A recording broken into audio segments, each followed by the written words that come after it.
Rising up, here we go. No time to be afraid. They say it's impossible. Can't listen to what they say. They got me motivated.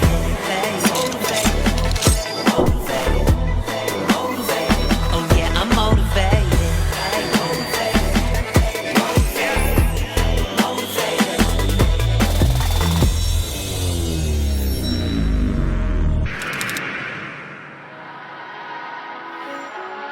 What's up, everybody, and welcome to Maximize the Business of You. I'm Maximino, and today I have a music industry OG.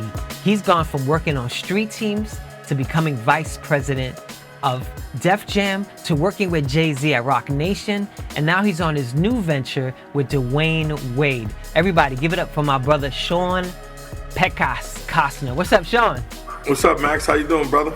Oh, I'm doing good, brother. Thank you for being here. I really appreciate it. No problem, man. Thank you. Yo, you have come a long way, man. You from the BX, and you started all the way at the bottom, started working records. Please tell us a little bit about your journey and what made you want to get into the music industry. And was that your first dream? What made you get into it? I think I've always wanted to work in entertainment in some facet. I mean, creatively, I wasn't like one of those guys. Like, I realized that early when I wanted to be a DJ. We all just grew up, in the hip hop world and element. It was part of our lifestyle. It wasn't looked at as like a thing like that, It was more of sort of a cultural thing for us. We grew up in the Bronx. We loved hip hop. I tried to DJ. I could never hear the music and spin the records at the same time. So I knew that from a creative standpoint, I wasn't going to be that good. But I felt like if I could work behind the scenes, and for my love for hip hop music, and for my ability to be able to talk to people and have conversations and create relationships, I used what I knew I was good at to work my way into the entertainment aspect. What was the first big break? What was that big break that got you in the game? What was it? I think the first big break was when I worked a record, Uptown Baby by Lord Tariq and Peter Guns, independently. And I snuck into, Arista Records would put this whole big event together every year where they flew in all these DJs from around the country. And they had this really big event at a club. So what I did was I snuck into that party with a bunch of 12 inches of Uptown Baby and gave them out to all the DJs around the country. And there was a guy named Lionel Ridenauer who was the head of black music for Arista Records back in the day, which was a really big job. Still is a big job. And he was like, "What are you doing here?" And I was like, I got in because my man owns the club and I speak to these DJs all the time. And I want to bring them this new hot 12-inch. And he was like, "Yo, I paid $250,000 for this guy to come in here. How you just gonna sneak your records in here?" I said, "Sorry, man, that's what I do." So he was like, "Here's my card. Come see me on Monday, and then we'll talk." And I went to go see him on Monday, and he fired the two promotion guys and gave me their job that day. Crazy. That's an awesome story. So would you say that like your Bronx upbringing helped you out with that hustle and how to get you in through doors and how to talk to people? Would you say the Bronx upbringing helped you out? I would absolutely say my Bronx upbringing helped me out because it was me being able to deal with different people from different areas and different situations. Even though we all were from the Bronx, people still grew up and were raised differently from different neighborhoods and stuff within the Bronx. But yeah, it gave me the the skill set to be able to know how to deal with different situations. So it was really cool. No doubt. So when you think about success, what's one of the first, what is success to you? What is success to Shawn Pecas? I think honestly, to me, success is not achieved. I haven't achieved that yet. I think somewhat of what I achieved successfully is when my oldest daughter Naya graduated from college, has her own home, her own place. I mean, and she's doing well even during the pandemic and things of that sort. That's what I measure success. I measure success on the happiness of my family and things of that sort. So that's what I measure my success on. And that's beautiful, and that's the way you should be measuring success. But a lot of people would look at you and be like, "Yo, this guy's successful. Why don't you feel?" I mean, you are successful because with your family, but professionally, do you think you've reached that point in your life, or you still got way more to do?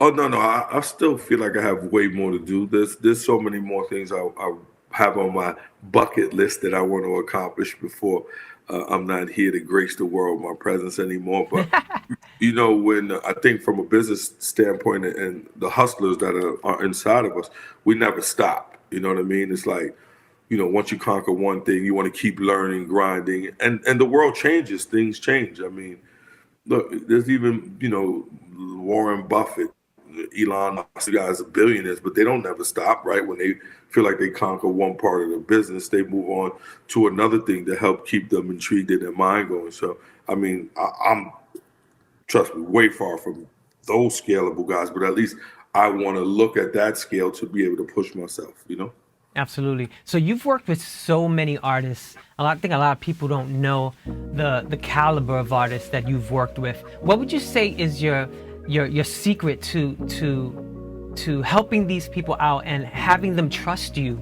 to help them in their career? Because trust is a big issue and relationships are big. So what do you do? How do you maneuver through the industry? Because it's tough.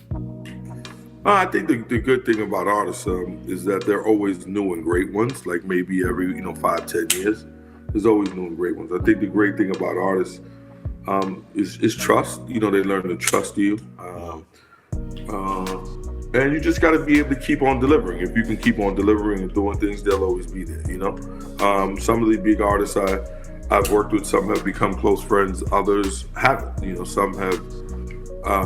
Some are only there for as much as you could do for them at that moment. You know what I'm saying? Others have become family members. So I just think that's an individual thing on people's upbringing. And I think the key to being able to deal with a lot of big artists too is just, being who you are, trying not to be something. Right, being real with everybody and being honest, I'm sure is key. Yeah. So what would you tell a young person that's trying to get into the industry, and what would you tell them one of the keys to success are? Definitely relationships is definitely one of the top keys of all time. My man Kevin Lyles, he always has a great thing. He says, "Do what you say and say what you do." You know what I mean? If you can do something, you should try to figure out 100 ways before you say you can do it. And if it's not obtainable, then you have to people. And I think that once you start being honest and true and real with people, those relationships come and they develop. And don't be scared to try new things. I think people are always, sometimes you get people who are very complacent, excuse me, and get stuck in their ways. They don't tend to want to learn new things. What I think that's important is talk to the younger people too around you. I think younger people have so much knowledge and you don't realize. I don't even talk to older people about music or brands. I speak to my daughters. I even speak to my 10-year-old daughter, my nieces, my nephew. I was telling do you like that? When you think about this, right? Like just to get their opinions because they're the future, right? Yeah, because that's what they do. They know about the TikTok. They know about every new thing going on with, all these social media posts and what kids like with music and what's the new wave. So I always tell everybody, if you're older than me, I don't even want to talk to you about nothing cultural. You know what I'm saying? Forget about it. I talk to the kids. That's dope. If you like we said before, you worked with so many people. Who is someone that you think is one of your favorites to work with? Like someone that you really had a good time working with them and helping them out. Some of my favorites to work with. So of course, Jay, man, I worked with Jay for 6 years. He's one of my favorites because he's just a minister of information. Learned so much from him and the Roc Nation crew, who I love. I think somebody that I love to work with that I actually really had a lot of fun working with CC Sabathia. We worked together. We ended up becoming really close friends. Nas was always great to work with because we just fucking laughed all the time. Like he was funniest guy. Fab is another funny guy. Mariah was always crazy because she always let her hair down with me. She would never try to be this person that she wasn't. She was just totally her. And we ended up having such a great friendship relationship, which I think she's amazing. Usher's another funny guy who was hilarious, man. We just always laugh.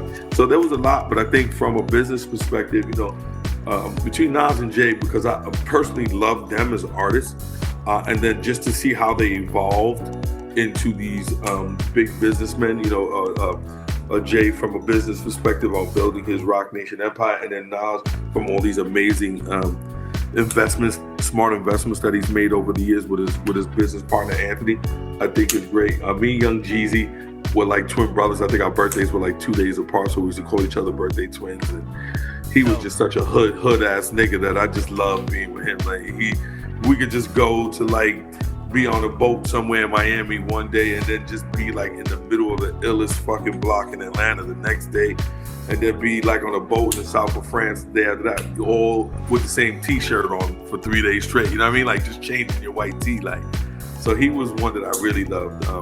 Fab too is nuts like that. He's just a crazy hood Brooklyn guy, both so smart and creative with so many things. So there was a lot. I was fortunate to be able to have a good relationship with a lot of artists.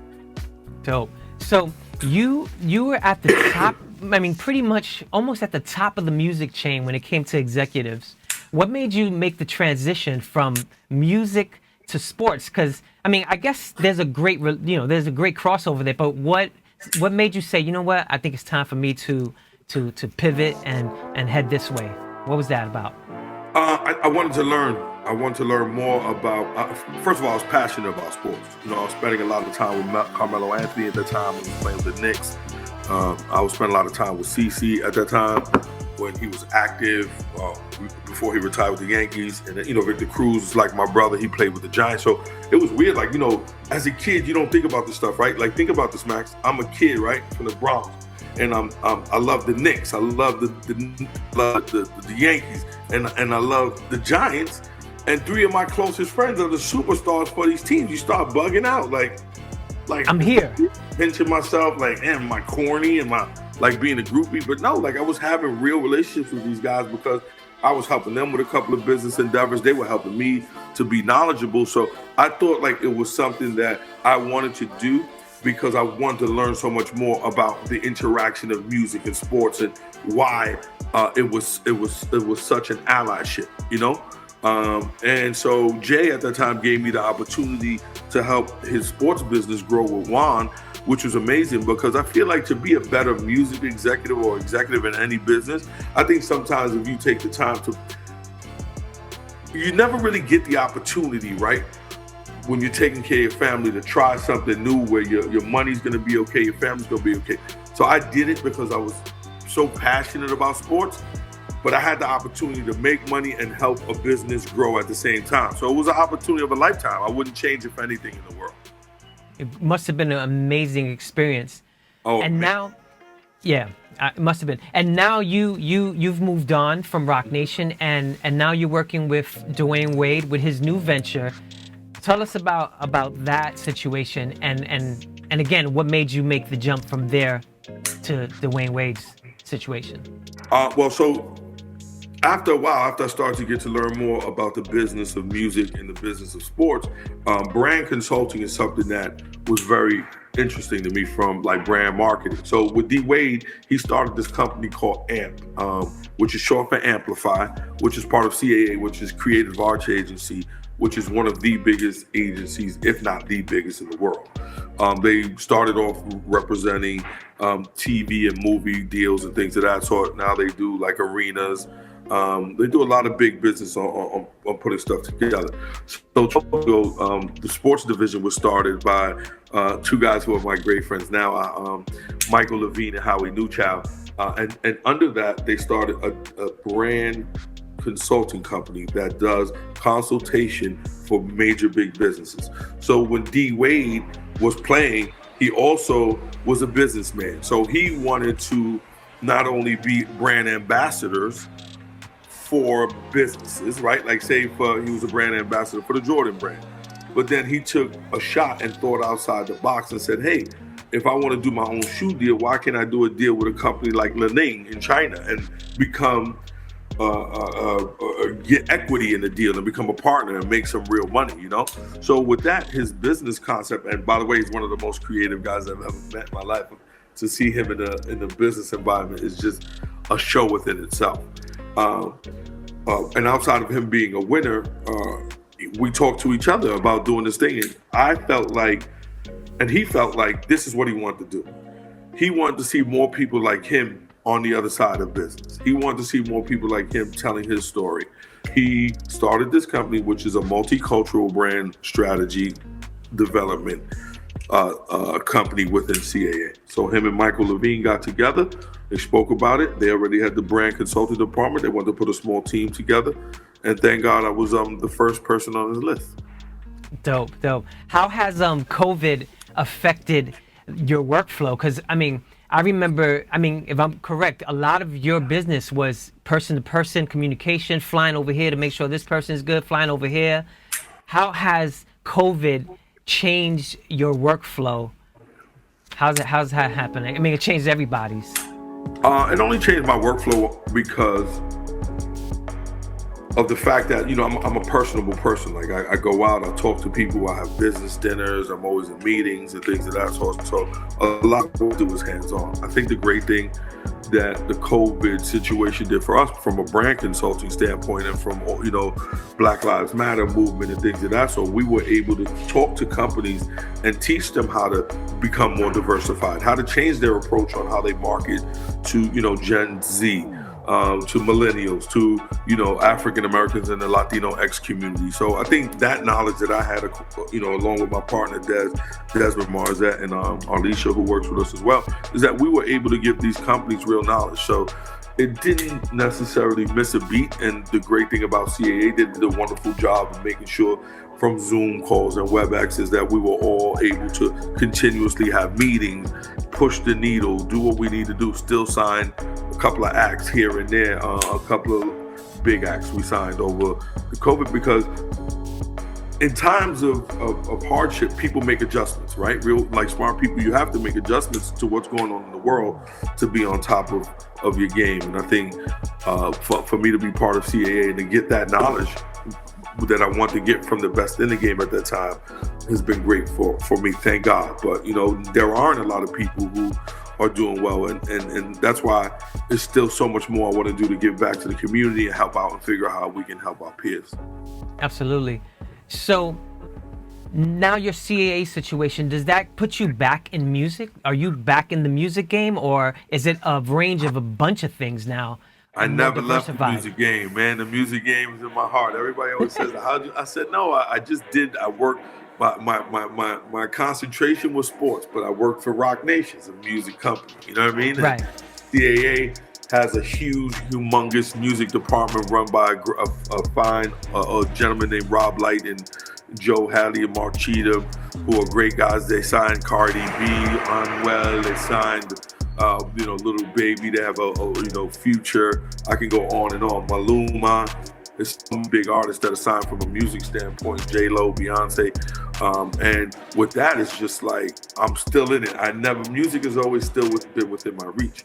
But for me to be bigger and better and smarter and to be able to learn more, I've always had to just try other things, because I didn't always just want to be in a box. You know what I mean? But music is always in my heart. So you've been a music industry guy your whole life. What do you think about the independent movement right now with new artists and technology? Do you see labels being a thing of the past, or do you think artists will always need a label? And do you see artists moving to the more independent side due to technology? I think the technology and independent labels are really great, because I think music always needs an incubation period. Artists need incubation. They need time to develop and grow, figure out who their audience is. So I think incubation is very smart. But I think when you grow and you want to become a big entity and things of that sort, I think record labels are always needed. They're professionals, they're smart, they know what they're doing. Record labels are important to help guide a lot the sort of guide the direction when it comes to big artists and things of that sort. They have great relationships, things of that sort. They have great outlets. big things to touch. So I think they both coincide with one another, and I think they're very important. And I think as artists mature, and I think as technology matures, I think it's always good to have knowledgeable people who have not only the relationships but also the experience to teach how to take a flower from being small into blooming really big. So yes, I do think they're very important. One of the things that I hear a lot of artists complain about, I'm sure you have too, is that the contracts are not fair. You know, they get into these contracts when they're young because they're desperate, but then they blow up, you know, because a label helped them. But now the contracts are unfair because the disparity of money and what they get in return for their art. You know, they feel like they're not earning what they're supposed to be. A lot of artists feel like that. What do you think about the future of contracts? Do you think it'll be more leaning towards? I'm not a lawyer. I can't look. Your contract is only as good as you or your lawyer negotiated it. You know, you can't start blaming people for things that have been going on for years and they're set up certain ways. Can record labels make adjustments? Yeah, everything should be able to be renegotiated over time.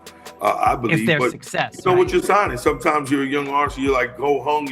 You want to put on the gram. I signed, but you didn't have a lawyer look at your shit or nothing like that. Like somebody very wise told me, you're only good as what you negotiate. So you have to be smart about your business. At the end of the day, it's a business. It's not. Nobody's here to just give away free money and not think that they can get anything else in return. So when it comes to that, it's only the people who have terrible contracts and who sign terrible contracts because they didn't handle their business that get upset, you know? And I know that might sound a little harsh, and I apologize. I'm not trying to hurt or diss nobody, but I just, you know, this is the real world out here. You have to start looking at things from a professional business level if you want to get into that, you know?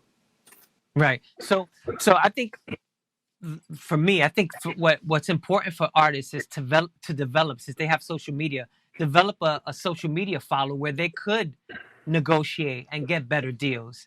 And labels are not doing the artist development portion of it anymore. You kind of have to be ready to go, and then the artist could take you to that superstar level. Would you agree with that statement? If I got you right, I think, you know, with artist development is always important. Look, I'm gonna tell you one of the artists that has done one of the most amazing jobs from a development standpoint is Lil Durk.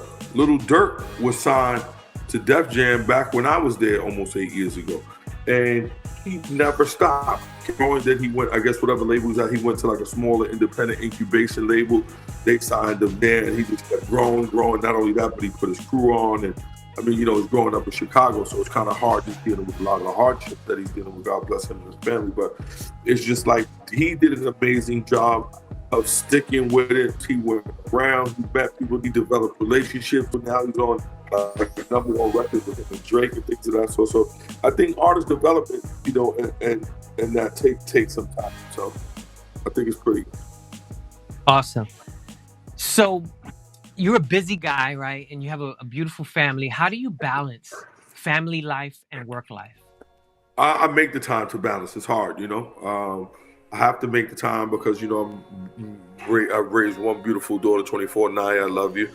And I'm raising two other daughters with my wife, Shawn, Riley, and Sophia. So, you know, Shawn Riley's 10, Sophia's 2. So you have to make the time. Besides, this pandemic made people make the time, spend time with their families, whether or not you want to. God was like, I know everybody's running around and doing this and acting crazy, but you got to sit down, love your family, embrace them, figure out what's important. So I'm doing that.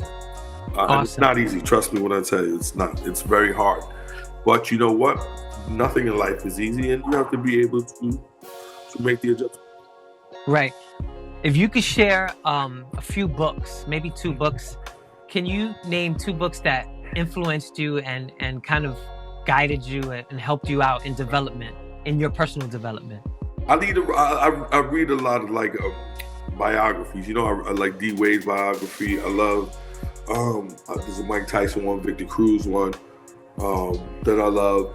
But I read this book in summer school that the teacher made me read. It was called Down These Mean Streets, and it was by this gentleman named Perry Thomas, who I could relate to because he talked about being a heroin addict, and I ultimately ended up talking to him later on in life, telling him how inspirational his book was. um, Wow. To me as a young kid, as a high school kid, man, because I was always ashamed that my mother was a heroin addict, and I didn't want to share it with nobody. Okay, I didn't want to share that with nobody because I was embarrassed. You know what I'm saying? So it's just crazy how like he helped guide me to see like other people was going through shit, but it can help me, man. So maybe one day I want to write a book and tell that story. Maybe I'll help some little kid somewhere. That's amazing. What would you tell the 20-year-old Shawn Pecas? What advice would you give him if you could go back and talk to him? Buy some buildings, get all your friends together, get one big pot of money and start buying some buildings in the Bronx and buying some real estate in the Bronx and do some stuff to give back to our people in Harlem and Brooklyn, everywhere. That's what you should have did. Do you meditate? Do you do anything like that to help you get through your days? No, I mean, I'm religious. I pray to God a lot. I don't really meditate, but maybe I should. But I pray to God. I thank God a lot. I teach my children about God and how important God is in our lives. Maybe I need to grow up a little bit more when it comes to sort of like trying to get on meditation and stretching, because I feel like I'm getting old now, Maxie. I can feel them. You know, I played 2 games of softball and then I'm done. My arms are hurting, my legs are hurting, my hammies. So, but maybe I can try. Maybe you should give me some tips. My wife does all this Reiki. Good. My wife does all this Reiki stuff. Thank you. She does all this Reiki stuff, and she's always like, "You should come and meditate." I'm like, My sister-in-law, she does it all the time, but it might be a cool thing. Yeah, I think you got your little vibes and all that behind you. I see your little vibes you got. Yeah, I've been doing it for a while, and I think it's helped me out a lot. But let me ask you another question. This is a music question. What's 3 songs on Shawn Pecas' playlist that just vibe you out and that you like to put on when you in your mode? What you said? What do I listen to? Yeah, like what do you listen to? What's on your playlist? Oh, when I'm like, what's on my playlist when I want to chill and get like into a groove? I'm gonna be honest with you. Everybody who knows me, when I'm like on my wave and just if I'm just chilling and I want to get into a zone, I listen to my number one guy.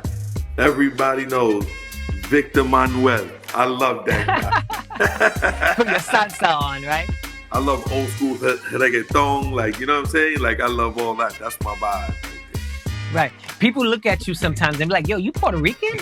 Right? You get that vibe? They don't know what I am. And then they've been like, Pecas. Oh, then I'm like, yo, Pecas means freckles in Spanish. Like, oh my God, I never realized that. You're so right. But yeah, I was born to a Puerto Rican mother and an African American father. My mother is, my grandfather and my mother are from Santurce, Puerto Rico. I love Puerto Rico. You know what I'm saying? I was raised by them. My father's from Harlem. He still lives in Esplanade.